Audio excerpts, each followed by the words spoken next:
Hi there, it's Matt here, and welcome back to the podcast, and welcome back to another one of those AMA episodes, Ask Me Anything episodes. We are enjoying thoroughly all of the questions that you send us on social media. That's the best place to post them. We will collect them, gather them, collate them, organize them, and start answering them in all of these AMA sessions. Keep them coming, loving them. And of course, for this episode, I am joined by the spectacular, the brilliant, the absolutely sensational voice and intellectual merit of Eti Ben Simon. Eti, welcome back to the show. Hello, sleep fans. It's great to be here. So we have, I hope, a broad collection of questions.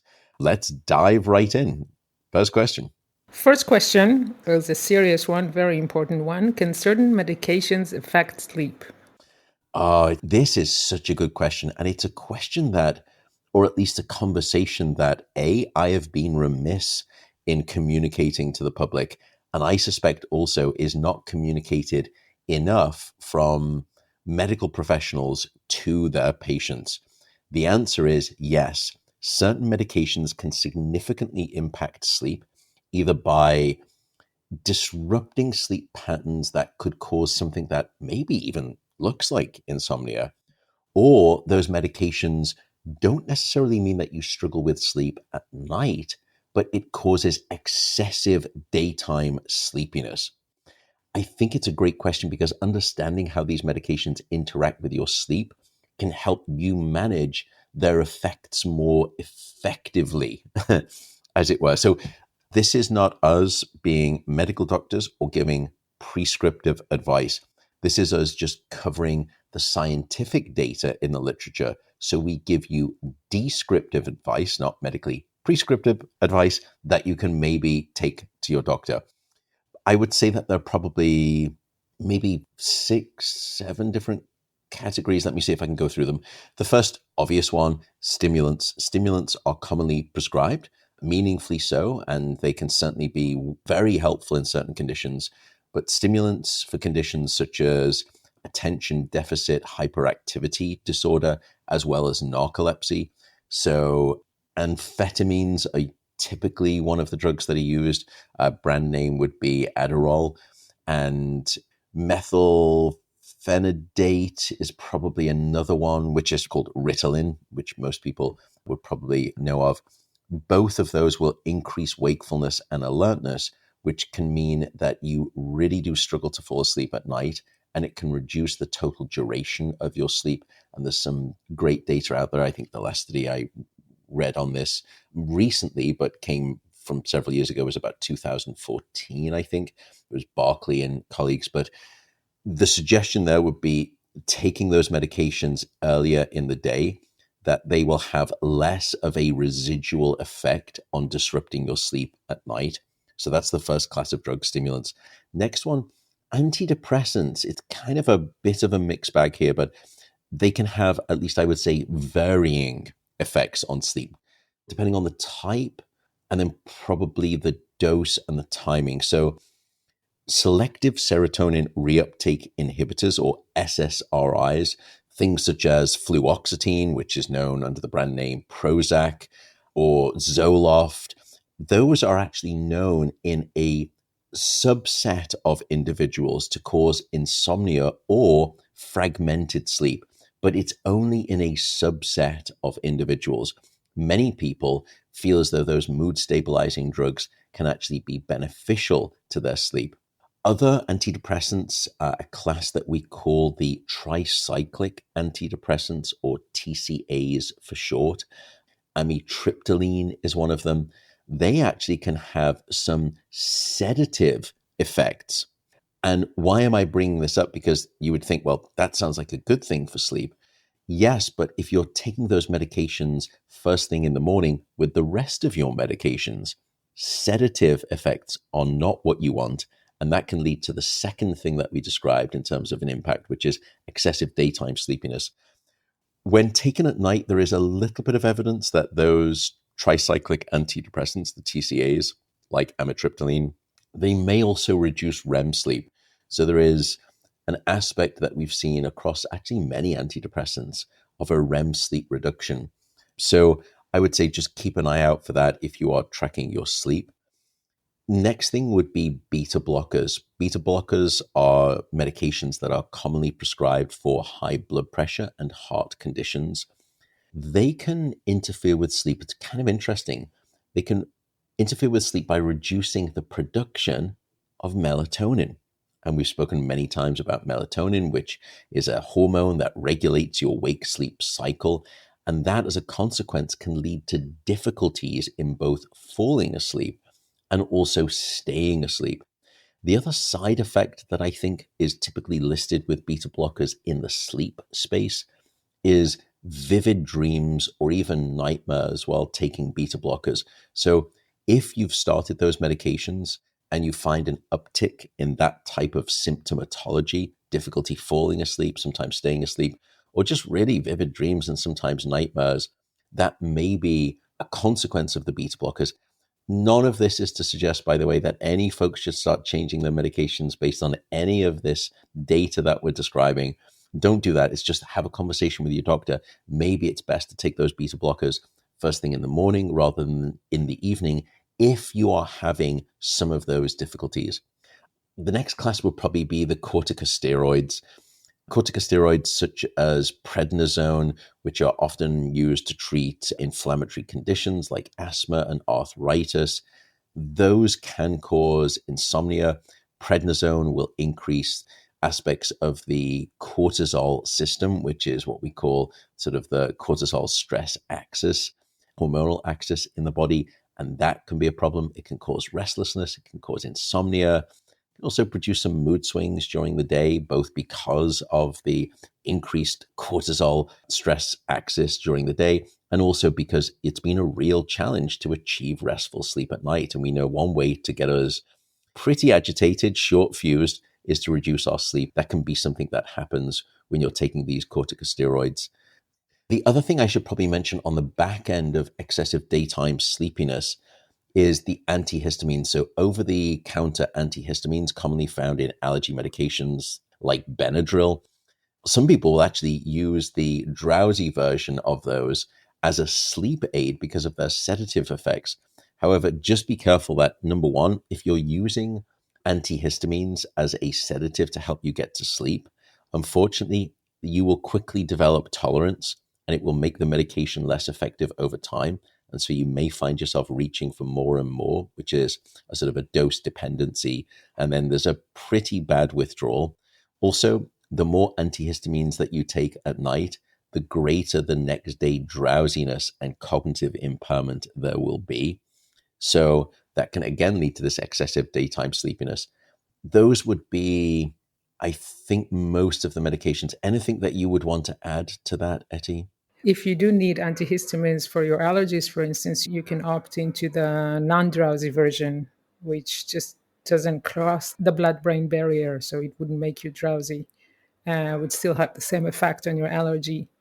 And just to note how bizarre it is that you can take a drug that would alter your dreams, because we tend to think about dreams as something very psychological, and it deals with our emotional needs and our struggles. And then suddenly we take this compound that we need for another thing that's happening in our bodies, and it changes how our brains operate at night and the types of mental scenarios we would have during sleep. I always find it very interesting to consider that there is a layer of physiology that comes into play in our dreams and in our nightmares. And it's not completely up to us and the things that we're dealing with to suffer from these.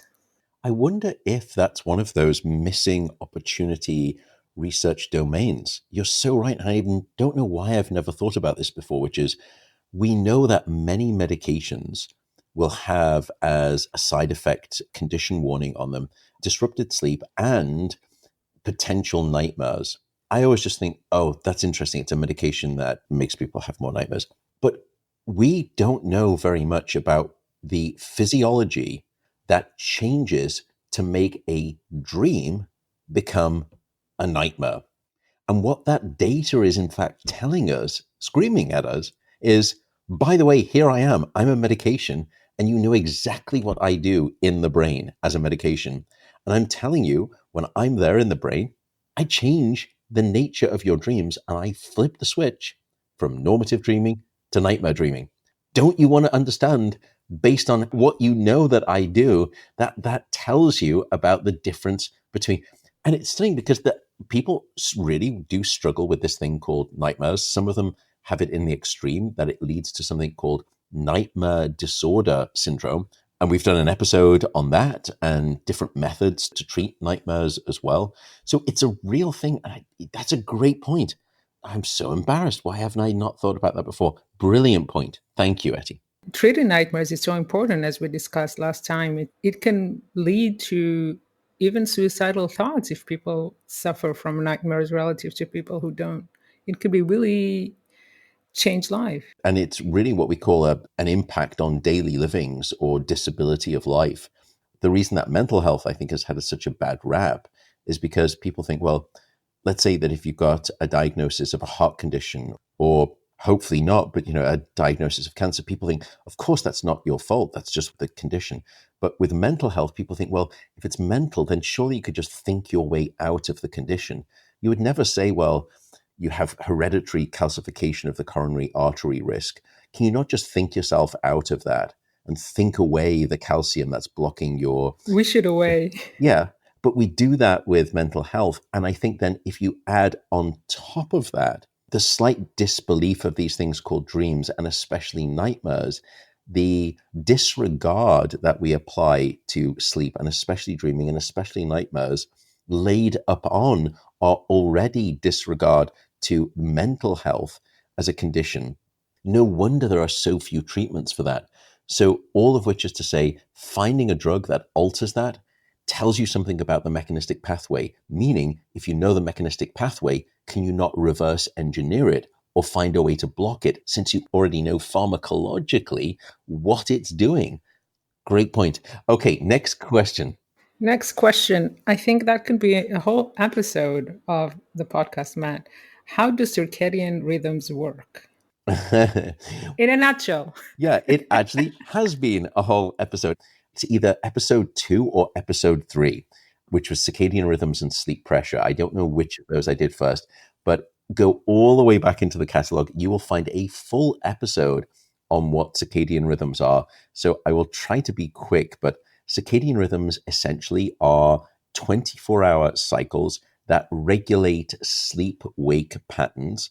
And they also regulate lots of other things about our biology and our health and our wellness. But those circadian rhythms, the 24-hour cycle, is strongly influenced by, and if you get it right, wonderfully kept precise through light and other environmental cues. How do they work biologically? Well, the suprachiasmatic nucleus, try saying that with a mouthful of food. So the SCN is the brain's central master 24-hour clock. Now you have circadian 24-hour clocks in cells all over your body, but the central clock in the brain, and I sometimes joke it's a little bit like Lord of the Rings, one ring to rule them all. Well, there is one central brain clock to rule most of them, most of the time. There's a little bit of grain wiggle room there, but that suprachiasmatic nucleus is the thing that controls your and regulates and pumps out your 24-hour rhythmic cycle. It sits deep in the middle of the brain in a part that is called the hypothalamus. And as I said, it coordinates all of the other peripheral clocks in other tissues and organs of your body. So it has an immense effect on you, the organism, hugely wide reaching. Light exposure, particularly blue light, affects the suprachiasmatic nucleus and it suppresses melatonin production. And if you do that late into the night, that will delay your ability to fall asleep, sleep onset. So therefore, maintaining regular light dark cycles will help keep your circadian rhythm wonderfully quartz-like in its Swiss watch-like precision accuracy. And that will help align you with the natural environment, the light dark cycle on this thing called planet Earth that we live on. And it will promote better sleep. And when you have a stable circadian rhythm, not only does it promote better sleep, it promotes better overall health. So I would say circadian rhythms, they are a natural internal process that helps regulate your sleep-wake cycle. They repeat roughly every 24 hours. They are driven by an internal master 24-hour biological clock, 24-hour clock located in your brain. That clock needs external cues in your environment to keep it precise, like light and temperature and regular eating times. That's, I think, probably a very quick overview of circadian rhythms. As you said, Eti, it could probably be an entire series that we could do, not just one episode, but go back to episodes 2 or 3 of this podcast, and you will find a full explanatory episode on circadian rhythms. Yeah, it's a fascinating topic, and it's really the stepsister of sleep science, I would say, because a lot of the time they are so intertwined, our biological rhythms and our sleep, that we have to take it into account when we do studies. It's almost impossible to do a sleep study without considering the circadian rhythm. And it's almost impossible to do a study on circadian rhythms without considering sleep. That's how intertwined they are. But they are distinct processes in the sense that your sleepiness, your sleep pressure that builds up is unrelated to your circadian rhythm. And in that episode, that early episode, I will describe to you a situation that very elegantly shows how those two things, the buildup of sleepiness across the day and your circadian rhythm, normally when they are aligned, they conspire in this beautiful coordinated dance, kind of Fred and Ginger, or pick your favorite dance partners, to help you fall asleep. But if they are misaligned, oh my goodness, it's much more like Beavis and Butthead dancing together. It's not a good situation whatsoever. So, yes, good point, well made. Yeah. Think about babies, for instance. Babies don't have operating circadian rhythms in the first few months of life, and they just sleep when they get tired on and off, whether it's day or night. So they don't have the system in place to tell them now it's day, now it's night. They just sleep when they're tired. And we would probably be like that if we didn't have this timekeeper that helps us stay awake when it's day and go to sleep when it's night. And it's a very evolutionary, it makes a lot of sense that we would have this system that helps us tell time, basically, because we live on a planet that is vastly different between day and night. And you have to be designed for that. And of course, it's not always that day is optimal. There are some species that, of course, are nocturnal. We are a diurnal species. Some species are nocturnal, and their circadian rhythm is completely reversed relative to ours. Their biological system gets ramped up at nighttime and it tamps down during the day. So they're asleep during the day, awake at night. Us, diurnal, the opposite. Brilliant, isn't it? What a lovely Yes. ballet. A sponsor of today's podcast is BetterHelp. As someone who has dedicated several decades now looking at the relationship between sleep and mental health, I know scientifically taking care of your mind is just as crucial as taking care of your body. It's the foundation of everything that we do with our minds, not to mention that your sleep health and your mental health are so powerfully intertwined. You can't have one without the other. Therapy can be an incredibly powerful way to support that foundation of mental health. This is where BetterHelp comes into play. I see it for anyone who wants to grow or learn and really just become the best version of their mental health selves. If you have been considering therapy, BetterHelp offers a flexible, convenient way to start. It's entirely online. You can fit it into your schedule no matter how busy you are. All you need to do, fill out a questionnaire, and you'll be matched with a licensed therapist who is right for you.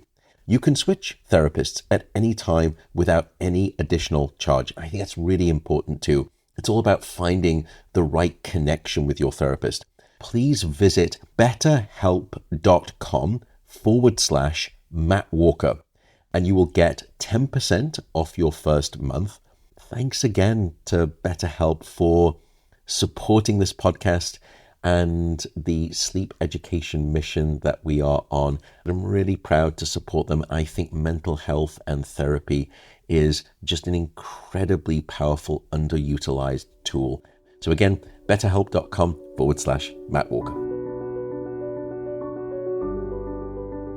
Okay, next up. Next question. Is it bad to sleep with the light on? Why would you want to sleep with the light? Yeah, I don't know. That's an interesting question, isn't it? I suppose some people may have a side lamp that they sleep with, or I suppose there's some people who could be kind of a little bit dark anxious, maybe. I would say that sleeping with the lights on, particularly if it's not a light bulb that is very low lux, and I'll come on to what I mean by that in a second. If it's one of those LED lamps where you've got white light or especially blue light, that can suppress melatonin production. And coming back to our last question, it will disrupt the circadian rhythm.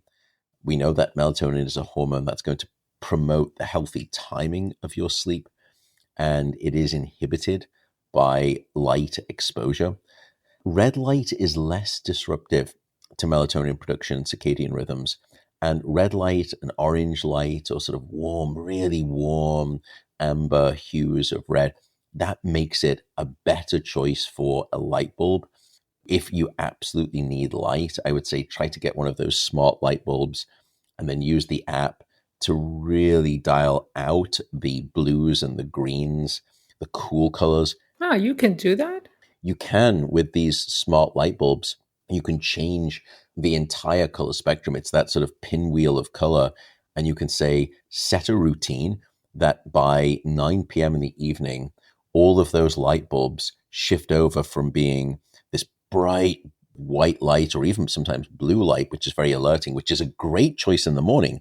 Reverse engineer this trick in the morning to help you wake up. Lots of strong blue, cold light in the morning to help you wake you up. The reverse at night, deep reds and yellows and ambers. That's where you need to be to get light if you absolutely need to it. I would say that's the light that you should get before sleep. And then when you go to sleep, lights out. But if you absolutely have to keep a light on, the first is what light frequency are you using?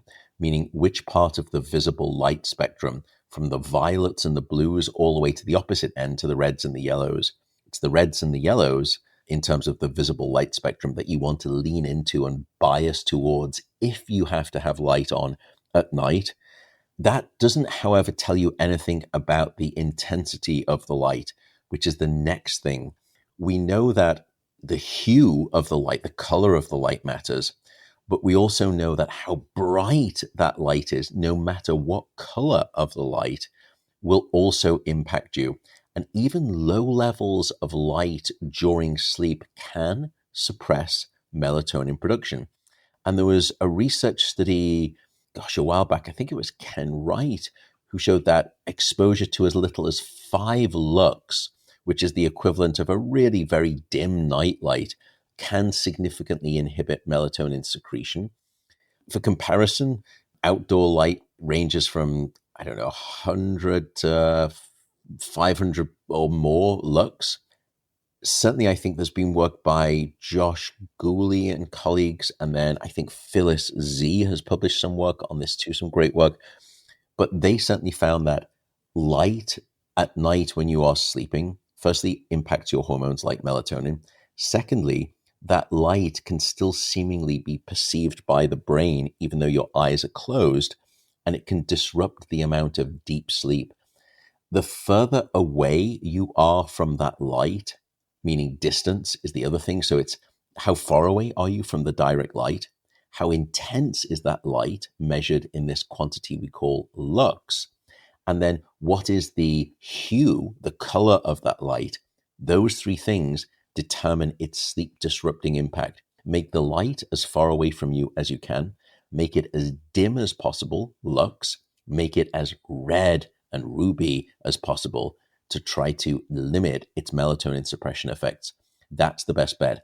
If you want to be utterly nerdy like me, you can download on your phone an app that is a lux meter, because the lens of the camera can actually be used to determine the light, and it does it very accurately. That's why it can correct when you're taking pictures, because it's a very good light meter. I've proofed my bedroom. I walk around it and I understand where my head is sat, which is where the phone app is. And I move the light around the room. I change the hue of it and I change the intensity of it. And I can figure out where is the break point. And then I set that and I set it for about an hour before bed. And everything else in the house tries to follow suit. And I don't have all of those smart gadgets all over the house. I usually just do the cheap method, which is I just turn off half the lights, if not most of them. But in my bedroom, that's where I do invest in one of these smart light bulbs. And I've done that test. Oh my goodness. Can you imagine what it's like to be, the partner of Matt Walker who's doing all of this stuff? It's like, can we not just live a bloody normal life, please? I'm going to sleep in Anyway, the other room. yeah, exactly. So, yeah, I think I would say yes, there's been some data that you can find. I mean, even 40 lux in your bedroom, some people may have something like that. That has definitely been shown. There was a study by, I think it was Lan and colleagues, maybe 10 years ago. 40 lux resulted in poorer sleep quality, more awakenings or mini awakenings, what we call arousals during the night. And because of that fragmented sleep, it reduced the efficiency of your sleep. And they also found that deep sleep and REM sleep are particularly sensitive to light exposure during those times of night. So, certainly, I would be mindful of that. Don't forget that it can cause health problems as well, because sleep is so tied to your health and your wellness. So, I'm not trying to be scaremongering, but just keep that in mind. I also think that there have been some studies finding that light at night, even low levels around 10 lux, was associated with an increased risk of depression. I think that was Obayashi about 10 years ago, too. Now, that could have been because of disruption of circadian rhythms that produced that type of increased depressogenic risk or concern. It could have been the impact of sleep quality, or it could be the impact of both of those, disrupted circadian rhythm and sleep, that was linked to poor mood regulation. Just keep those things in mind. There could be consequences. I don't think we know enough of them. I'm not trying to scare you. Just keep your lights dim in the evening. And if you can, try to sleep with all of the lights off and keep your room dark. And if you can't, go after a light that is far away, low in intensity, below 5 lux, and nice and red and rich. Fascinating. Didn't they also find increased heart rate during sleep when people slept with their light on? Yeah, I think that was Phyllis Z's study, was it not? Yeah. Yeah, thanks for reminding me of that. Basically, during sleep is the time of day where our heart rate is supposed to be the lowest, especially during deep sleep. And what they found is that participants that had the lights on, and if I'm not mistaken, it wasn't high lux, it wasn't like really bright light, but they had the lights on overhead, and their heart rate just kept staying high. It wouldn't go down. And something like that, that is chronic, can increase the risk of high blood pressure, because basically we're not getting that reset of cardiovascular function that we usually get during deep sleep. Yeah, I often think of deep sleep as perhaps one of the best forms of blood pressure medication that you could ever wish for, and it's all natural. That's the nice thing. No side effects in that regard. And fun. And fun, and with a ton of other benefits too. So I do think that it's good to raise that. It's not just that your cognitive performance and your mental health could suffer. And again, we're not trying to be scaremoney. We're not talking about astronomical effect sizes, and that if you sleep with the lights on, then in 2 years' time you're going to have cardiovascular disease. We're not saying that. We're just saying that there have been documented consequences for brain and body, and therefore, if you can use some of these strategies to try to decrease that influence, it's only going to be helpful for your brain and for your body. I have to say, once I started turning off the lights like an hour before bed, it has an immediate relaxing effect, almost like listening to the rain. And I've become obsessed. I just go around. I even take my shower, if I shower before bed, in the dark. It's just so much fun. And I just can't stand bright light anymore before bed. I think it drives my partner a bit crazy by now, but it's addictive. You really get used to this kind of relaxing routine where the lights are dimmed and it kind of coincides with how you feel and how ready you are for bed. It is one of the pieces of advice that I dispense most. I know it sounds quirky. Most people don't take the advice, they never try it. Of those who do, they say it is a game changer and they've instituted it housewide. And even their children, who at first were protesting it and saying, Mum, you're so weird, you're so odd. When they forget to do it, they protest. They say, why aren't we turning the lights out? It really helps me. So, Yep. Yeah. absolutely. Give it a try. All right. Next question. What causes snoring? Ah, good question too. And you can probably find a deep dive into snoring and sleep apnea in, I think it's probably in the mid high 40s, early 50s episodes. It's certainly in the middle of I think we're up to almost 80 episodes now. So Mm. it was probably about halfway through. There's an episode entitled, What is Sleep Apnea? I think it's episode number 47. I was just quickly checking there. Episode 47, What is Sleep Apnea? Will give you a great indication as to what snoring is or what the causes of snoring can be. In terms of a basic overview, snoring is caused by the vibration of the soft tissues in the throat during sleep. And so factors such as nasal congestion is one of those things Mm. that can increase it.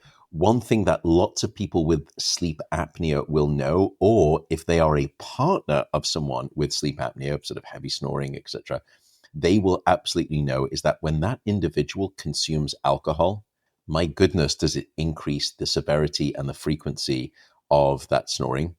Sleep position can influence snoring, meaning that when you are on your back, those soft tissues, the airway flaps and the airways themselves, are going to give way to gravity much more easily when you're sleeping on your back because gravity is trying to pull down the airway and those tissues within the airway. And when they partially pull them down, that's where you get the snoring. So think of a straw that's partially flattened. When you're trying to suck the air through harder, that's the sort of that you hear. And then if the straw collapses completely, you can't suck up any more of the fluid through the straw at all. That's what happens when you sleep on your back and you suffer from what's called a complete apnea event. And apnea is the absence of breath. That's what it means if you translate it. And at that point, you have a complete cessation of breathing and you go into quite significant oxygen starvation. So, very not good at all. And that's why position can also matter. So, congestion, alcohol consumption, sleeping position, all of those things. Nasal congestion will restrict the airflow and it causes turbulent air and the vibration. Alcohol, why does it have its effect? It relaxes the muscles in your throat and it increases the likelihood of the airway collapsing or getting obstructed by that partial straw collapse, as it were. And then, as I said, sleeping on your back can mean that those airways give way to gravity. The other reason, however, that sleeping on your back can cause snoring is that it results in the tongue falling to the back into the throat. And I know that sounds kind of scary, but that's what can happen, that it causes the tongue to fall back, as I said, down into the throat. Now, not to the point where you're choking on your own tongue, but it can cause a further obstruction to the airway. And once again, that leads to the turbulent air, the vibrations, and the snoring as a result. So, if you want to learn more about the anatomy of snoring and what is associated with it, so for example, people who are overweight, alcohol, and sedatives, the older that we get, the worse that snoring can be because the muscles in the throat are weaker and they lose their tone, just like the rest of the musculature in the body. So, sex is another one of those things that can matter. Sex meaning males are more likely to snore than females, and that's partly due to differences in the airway anatomy. and especially the fat distribution, that males will typically have fat distribution that is greater in the upper neck regions than women. And that can be a problem, causing constriction of the airway. Smoking is another thing. It irritates the respiratory tract, can cause inflammation, swelling. All of that means greater likelihood of obstruction of the airway and snoring. What else? Allergies, I suppose, is another one of those things that can be a causative factor. But anyway, that is definitely, I think, hopefully an overview of what snoring is and some of the things, the risk factors that will increase snoring. What can you add to that terrible, uncoordinated dispensation of information, Eti? Well, snoring is one of those things that people tend to think does not apply to them. And if you have a partner that is snoring and they refuse to listen, there is an app you can use. It's called Snore Lab. And you use it on your phone, you put it next to your partner, and then you have physical evidence that they snore.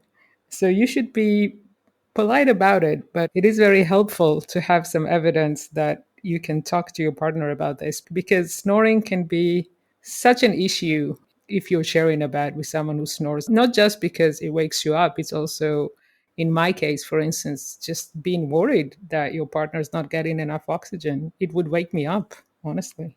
It causes significant anxiety in the bed partner, not just because it's disrupting their sleep, but as you said, it's a terrible thing to wake up to the sound of your significant other gasping for breath, non-conscious in some ways, because their oxygen saturation has plummeted so low, they've stopped breathing for the past 20 seconds, and the brain has said, break glass in case of emergency. Wake up. It's terrible for the health of the individual. We joke and we laugh about snoring. It is nothing even close to a laughing matter. Snore Lab, neither of us have any association with this company.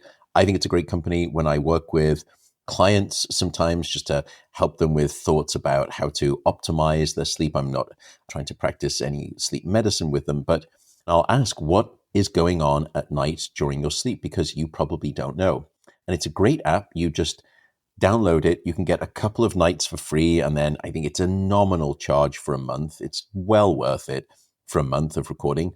You start it, you place the phone next to your bed, face down. Again, try not to check your phone. I know we've just spoken about that, but it will then record your specific breathing patterns throughout the night, and then it will give you a report. And that report will show you your 8 hours of sleep. And across that 8 hours, it will give you a readout like a Richter shock from an earthquake. And it can be something like non, mild, moderate, and then epic. Tsunami.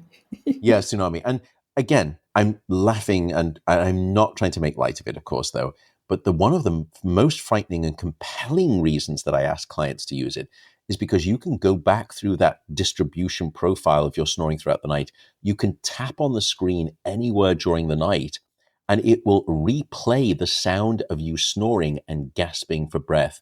And my goodness, it is incredibly sobering for many people. And it forces them for the first time to realize, A, I've never been aware of this, and B, I need to do something about this. This is not sustainable. So that is snoring explained. What else can we be answering? Next question. On to a more fun topic. What are the benefits of sleeping naked? We're so going to get pulled down from all of the websites for X-rated content when all we're trying to do is actually be very scientific.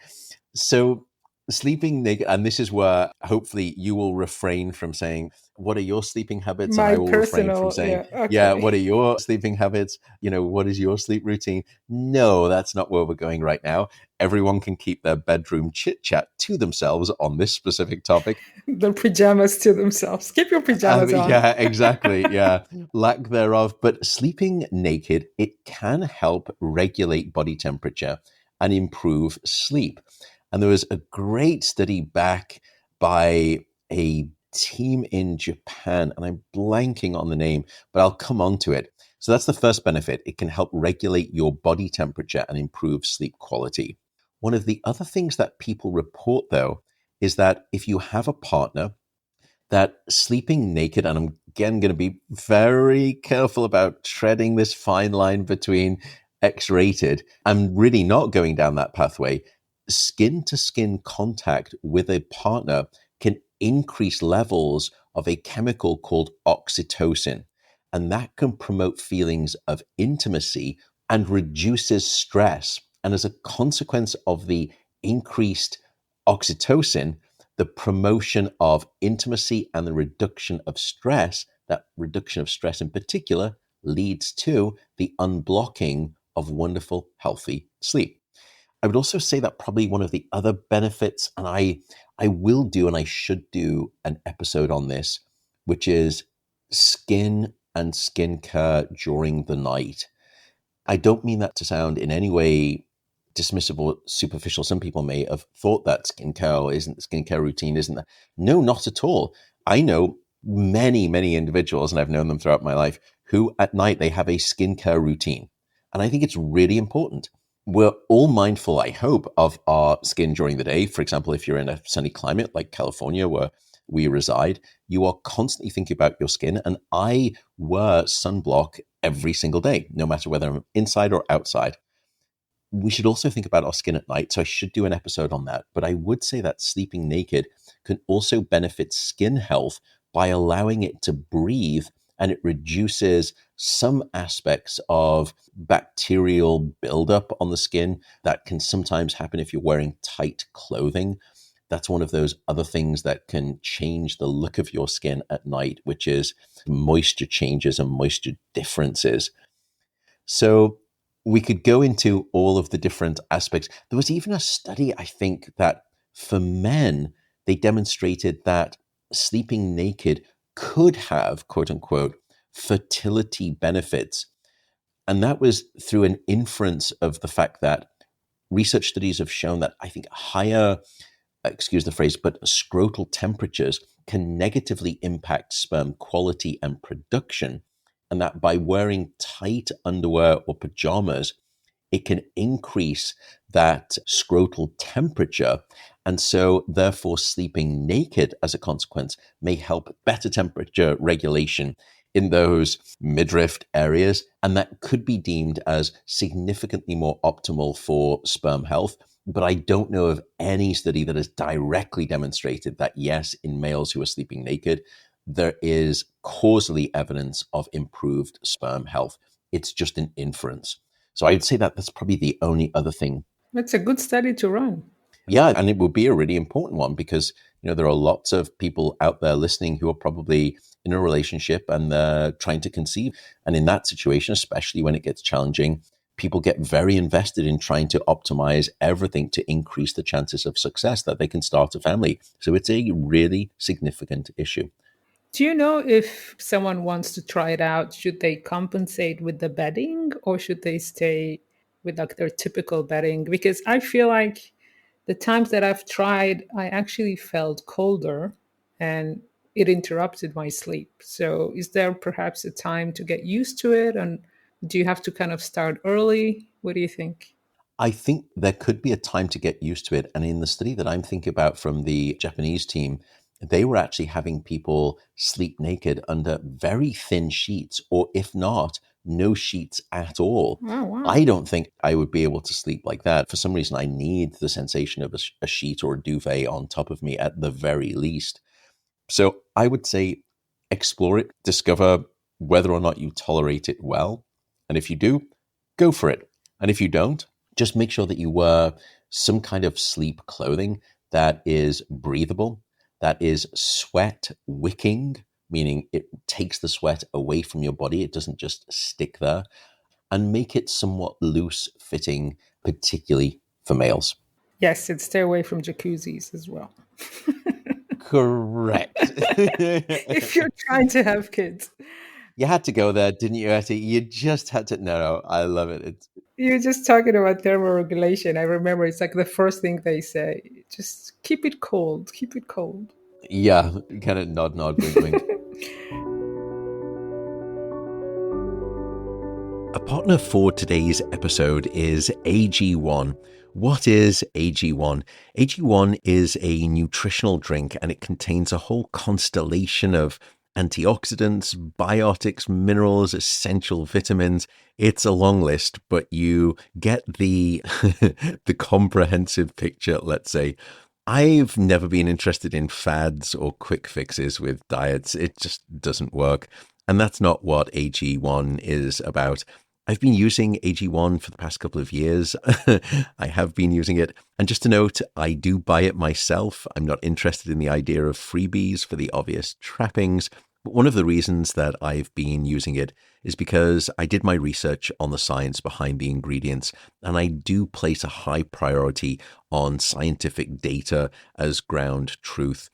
The new formulation that AG1 has, it has over, I think it's 50 revisions and improvements. That's how dedicated they are. Also, every week of November, AG1 will be running a special Black Friday offer for a free gift with your first subscription. And that is in addition to the welcome kit with vitamin D3 and K2 that you will get if you use this link. And so head on over to drinkag1.com/Matt Walker to see what your gift is.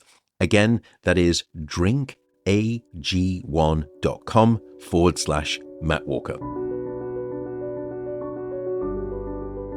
Okay, what else do we have? Because I'm starting to get mindful of the listeners' time. So we're moving away from human kingdom in the next question about fish. Do fish sleep with their eyes open?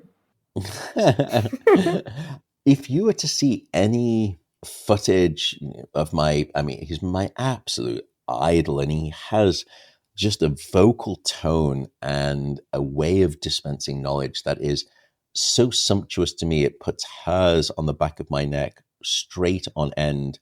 And that is Sir David Attenborough.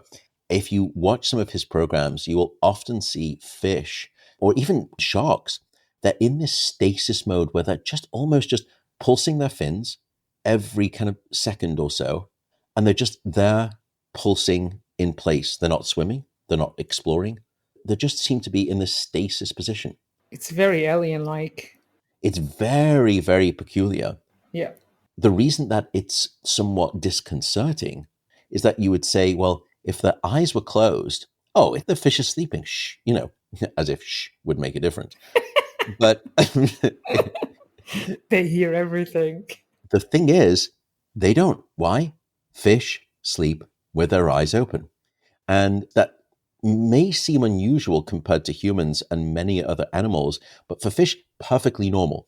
And here is why fish sleep with their eyes open and how their sleep differs from ours. Firstly, fish don't have eyelids, with few exceptions. And in fact, sharks are one of those exceptions. And so fish can't close their eyes. And as a result, fish will sleep with their eyes open. They don't have a choice. The lack of eyelids also means that fish will never blink.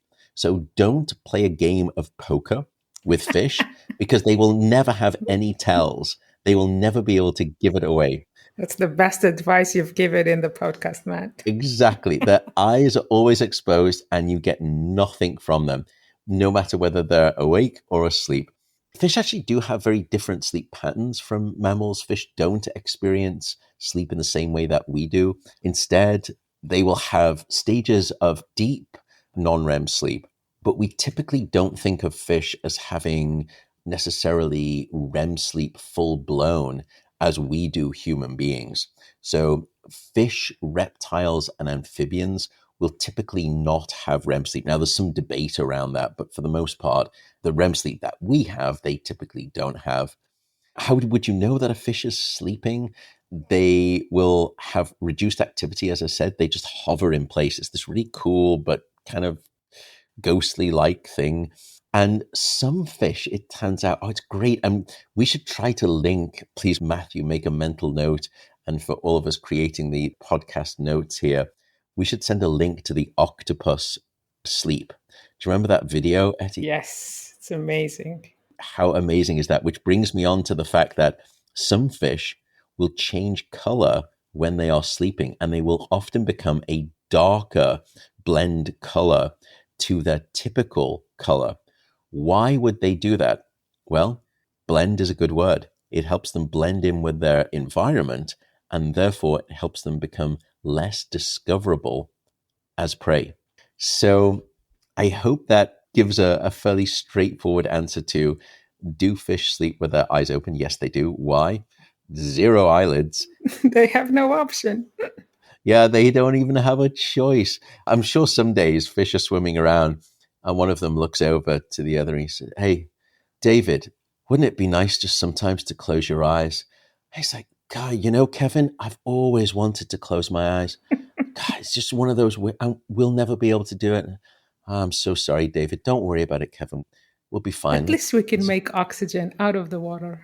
Yeah, exactly. At least we're not going to drown like those poor. All right. Okay. Onwards to. Do we have another question? God, I hope I can come up with a better answer than. David and Kevin. Well, I have to come up with something. I was going to go for Gary, but anyway. Gary belongs to a snail, not to a fish. Oh my goodness, what am I saying? David, Kevin, Gary. You think Gary is a better name for a snail, did you say? Yes, it's SpongeBob's pet, snail, Gary. So that name is Really? taken, unfortunately, under the sea. I'm showing my complete social ignorance to zeitgeists out there. It's okay. I don't think many people my age know about SpongeBob's pet, but I do. There is no shame. Embrace it, celebrate it. I absolutely love it. Thank you for teaching me something. So valuable, so valuable. I mean, this is why we have you on the AMAs. I knew that watching cartoon would someday pay off. I just knew it. Yeah, that's it. SpongeBob, that's all. Yeah, sorry, go on in a more serious tone. We discussed at some point when we discussed the stuff that people have in the corner of their eye after they sleep, that we basically have eyelids to keep our eyes moist. And since fish don't have that issue, perhaps that's one of the reasons they don't really need eyelids. And I remember going to a spa somewhere and coming out, and they had a huge aquarium kind of like in the lobby. All the fish were just standing there. It looked very eerie. They were just standing there, and I knew they were sleeping. And my first thought was, I feel so bad for them because nobody turned off the lights. So they were sleeping in full light, like neon white light. And that's when I knew I'm a sleep scientist, Matt. That's I have to say. That's when you knew you were both a sleep scientist, but a sleep scientist that had strong empathetic sensitivity. I love it. Thank you. All right. Do we have maybe one more question, do you think? Maybe we can even squeeze two. The next one is brilliant. Okay, I'll be Can you quick. tickle yourself in your sleep? This is up there with Can I Dream of Not Dreaming? Yes. The idea of tickling yourself in your sleep, it may sound amusing, I suppose, but maybe we can think about it scientifically. It raises an interesting question, maybe about the nature of tickling and how our brains process sensory information during sleep. Here is why you generally can't tickle yourself in your sleep. Well, it's actually probably why you can't tickle yourself either when you're awake or when you're asleep. So, the human brain does have this incredible ability to distinguish between sensations that are self generated and those that come from external sources. And that's the reason that it's so bizarre that you can't tickle yourself, but other people can do exactly the same thing. Exactly the same thing. But you are so profoundly ticklish. And it's because when you try to tickle yourself, your brain predicts the movements because you're the one instigating the movements. So the brain knows that it's the brain tickling itself. And therefore, it cancels out the tickling sensation. And this process, it involves this wonderful circuit of this motor circuit, including a big sort of section at the back of your brain, at the base of the brain, called the cerebellum, often called the baby brain, which to all accounts actually has more brain cells in it than the rest of your entire massive brain. But it's the part of the brain that plays a key role in motor control and sensory perception. And because your brain knows that the tickling is self inflicted, it reduces the sensory response to that tickling sensation, making it almost impossible to genuinely tickle yourself. It's a smart mechanism because the mechanism is thought to prevent confusion between self generated movements and external stimuli, which is a fundamental, critical thing, crucial thing for you to do to interact with your environment effectively and safely. And so when you're asleep, your brain continues to process sensory information. We know that, but it processes sensory information in very different ways. But at the base level of this self generated movement and sensation, it's no different, such that if you were to start tickling yourself during sleep, you would have the same non tickle response. Why is this also impossible to do? Well, it's not just impossible to tickle yourself while you're awake, it's doubly impossible to tickle yourself while you're asleep. Why? When you go into dream sleep, your brain paralyzes your body. So even if you wanted to enact the motor command of attempting to tickle yourself during sleep, you can't because you're asleep. And you're not going to feel tickled because the brain differentiates you from other people. And that is why the answer is no. You can't tickle yourself, period. And you can't tickle yourself during sleep. What can you add to that? That was not a particularly meaningful response, but I remember reading a popular science book about the brain by Chris Firth, I think. He's a neuroscientist. I think he's British. he is a great neuroscientist. True. He actually talked about some psychological disorders that have issues with the self, like some psychosis or schizophrenia. And some of these patients can tickle themselves because the separation between self and other is abnormal. So they don't always anticipate their own movements. And it's almost like someone else is tickling them. And I find that fascinating. Isn't that remarkable that you can show through a condition a dissociation of the normal process that proves the mechanism of the underlying process?